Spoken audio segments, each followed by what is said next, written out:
When you feel like calling, I'll be there for you. Maraming karanasan at maraming pangyayari sa kanyang buhay na nalaman ko naman, lalo na yan ay nung magkumandar na makasay sa bawat pagkatilang sa mga. Hulyo 4, ang 2005, tumawag sa akin ng ipat ko, si Dominic. Sabi niya, Kuya, pinapahan ng kata ko. Ang oras hindi ko naiwasang mag-isip na masama. Pinakalma ko lang ang sarili ko, pero ramdam ko na may hindi magandang nangyari sa akin. And your dreams, they need Tukan ko pong makating agad, pero pagdating ko rin, wala na pero rules, they keep breaking, and the future is fake.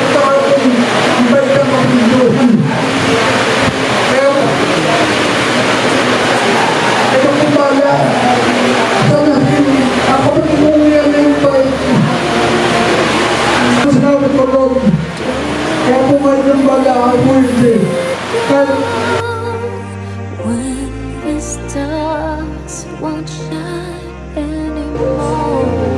Kaya yung pagiging niya, minsan po, kasama nila ako. Kaya napakalungkot para sa akin. Ang bigyan niyo pagkawala para kung naisip, tunay na hanapin ng pamangkin ko ng mahal ko yan. Hindi ko lang kung hulog ng iba.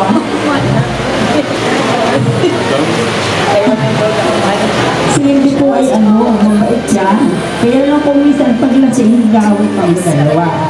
Pero pag hindi naman siya kasi kung bait niyan, kaya na-effect ko rin yan eh. Hindi, saan ka man naroon?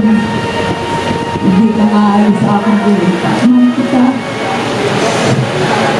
Pinalaman ko sa bigyan mo pagkawala. Pero ngayon, alam ko, wala ka nang mararamdaman ng sakit. Alam ka na. Nagkita-kita na kayo ng akin. Hanggang nakasaka. At asawa ko nakita mo na sa loob ka. Ito na lang at sana kung ano man ang nagawa mo, kasalanan ang buhay ka. Patawarin ka ni Lord. Pagsama niya sa kanyang maliwalhain ka. Mabuhay ka. Magandang gabi po sa inyo. Ako si Ate Mirin ay nasa Maynila. Tuloy mong si Kuya ay nagpapacheck up or marami na sa ospital. Nandito po ako sa amin. Aling po sa uling sandali ng pag-alis niya. Ako pa rin po ang kasama niya doon sa kaya nung ang daya na kasi pinauwi muna niya kami bago siya umalis. Parang sakay ko na din po siya in a sense. Kasi lagi po ako kasama nila. Ang lagi ko nga po sinasabi, I'm your oldest daughter. Which is, nagtatawa po siya. At yun nga po, lagi po siya tumatawa pag sinasabi kong siya ang paborito kong bayaw. Kasi alam po niya na nag-iisa naman daw siyang bayaw. So, alam ko po, Sa Wilmanding, nakikipag-inuman kung saan doon. Tatawag po yung biyana namin. Ipasusundo yan sa akin. Kahit anong oras. Matanghali, maaga, magabi. Susunduin ko po yan. Iuwi ko po sa kanila. Pipilitin ko po gagawa ng paraan na makatulog. Kahit po abayan ko na. Yun po, kaya sabi ko, pag yan po yung last, ang nagagawa ko sa iyo, Kuya MD, hindi ko nagagawa sa asawa ko ang manugso at sunduin, iuwi sa amin paglasing. Dahil pag tinawagan po ako ng biyanan, ako naman po minsan ay masunurin din, kaya po siya aking sinusundo. So, yun po, Magandang gabi po sa inyo lahat. Ako po yung bunsong anak po ni Eliponso, or mas kilalang Putok. Opo.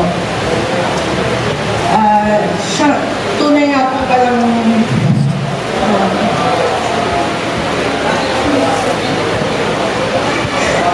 tunay nga po palang masakit yung malalang magulang. Masakit, mahirap po. Pero alam ko naman pong kung nasan man po si Papa masaya na po siya. Lalo na nakikita po tayong lahat dito.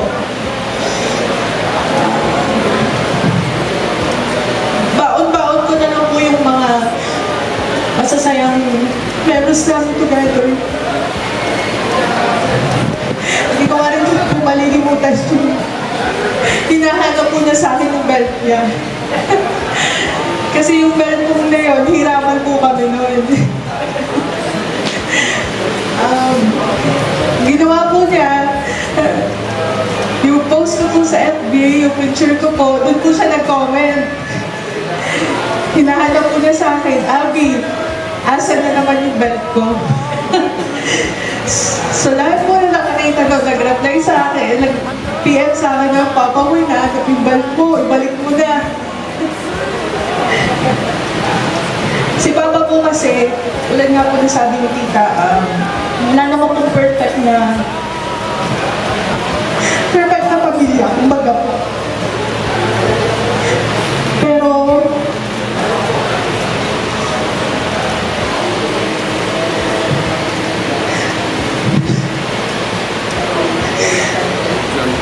hanggang huli pang pinaramdam na na. Mabawi po siya sa amin. Hindi po kasi siya yung tao, kumbaga. Ang ano po niya sa akin, lagi po niya ako binibiro. Kumbaga po yung kulitan, kinukulit niya po ako lagi. Inaasar niya ako po lagi na, yung binti mo. Pwede lang pang tapon ng magkay. Tapos magpapakuha po ako ng hagdan. Lagi po nilolong yung binti ko, laki-laki daw po. Yun po yung mamimiss ko sa kanya. Yung gawin po niya na papakita ng love po sa amin. Yung ganun po. Sa pang-aasar, pagbibiro. Yun po.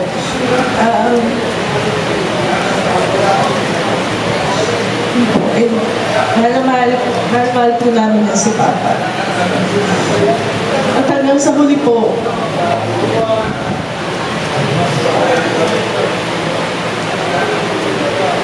ayaw po muna kami kapahirapan.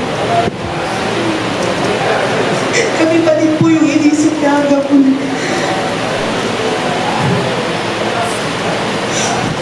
Yun lang. Thank you. Ng mahal sa buhay ay hindi dapat nagpapasalamat sa mga taong nakikiramay sa kanila. We can't think of the right way to express it, but please know, we appreciate each and every one of you who came and paid their respect to our beloved brother. Sobra pong nakakagaan ng loob na maramdaman namin ang pagmamahal nyo sa aming namayapang kapatid na si LD. When we were young, like any other siblings, we fought, we laughed, we played, we cried. We did not always show the love for each other, but as we grow older, we learn to appreciate more of each other. We have created many happy memories that will stay forever in our hearts. It's a love shared by our family and will never fade away. Now it's time for us to say goodbye, brother, until we meet again. May you rest in eternal peace together with our beloved tatay, nanay, kuya, and all our loved ones. We will forever miss you. from Tulopia and Abileda family. Sa lahat na nagmamahal sa asawa ko na narito ngayong gabi, nagpapasalamat po ako. Alam ko na napakarami niyang kaibigan. Kung minsan ako lang nagagalit, pag halimbawa may pupuntahan siya na sasabihin, birthday yan, sabi ko mag-iinom ka lang. Yun yung mga, hindi namin yung mga pinagkakasunduan. Hindi naman perfecto sa isang mag-asawa na perfecto siya, perfecto ako. May pagkakamali din ako, may pagkakamali siya. Pero sa loob ng 38 years na aming pagsasama,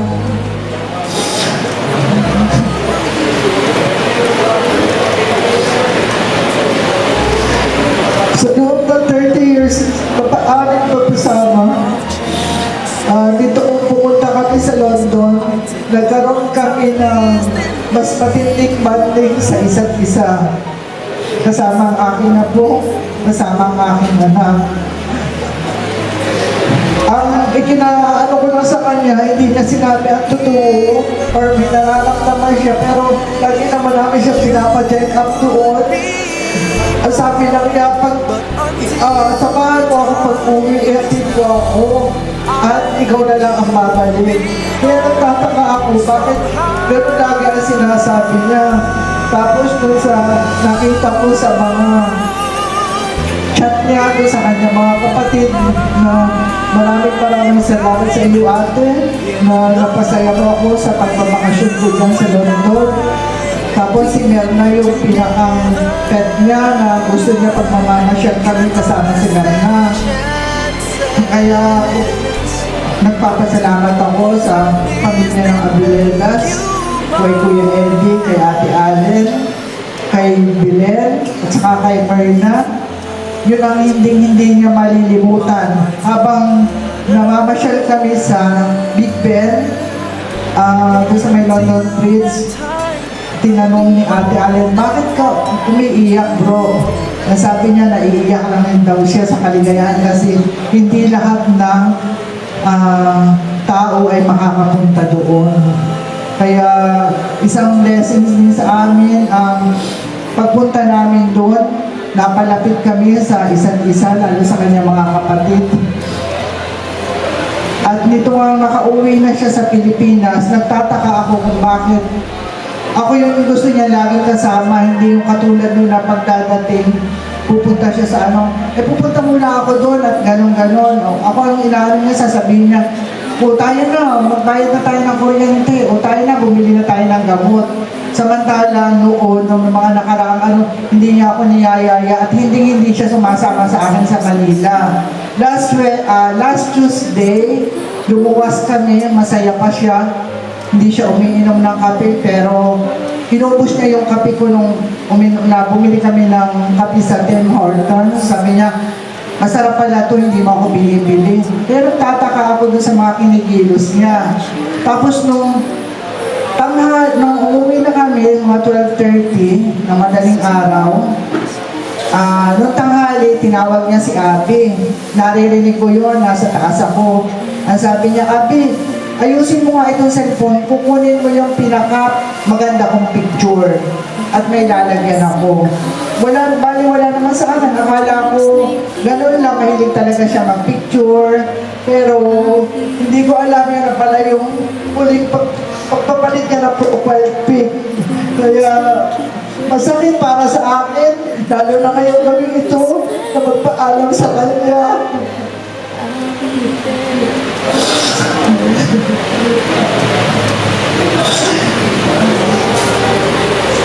Kaya hindi,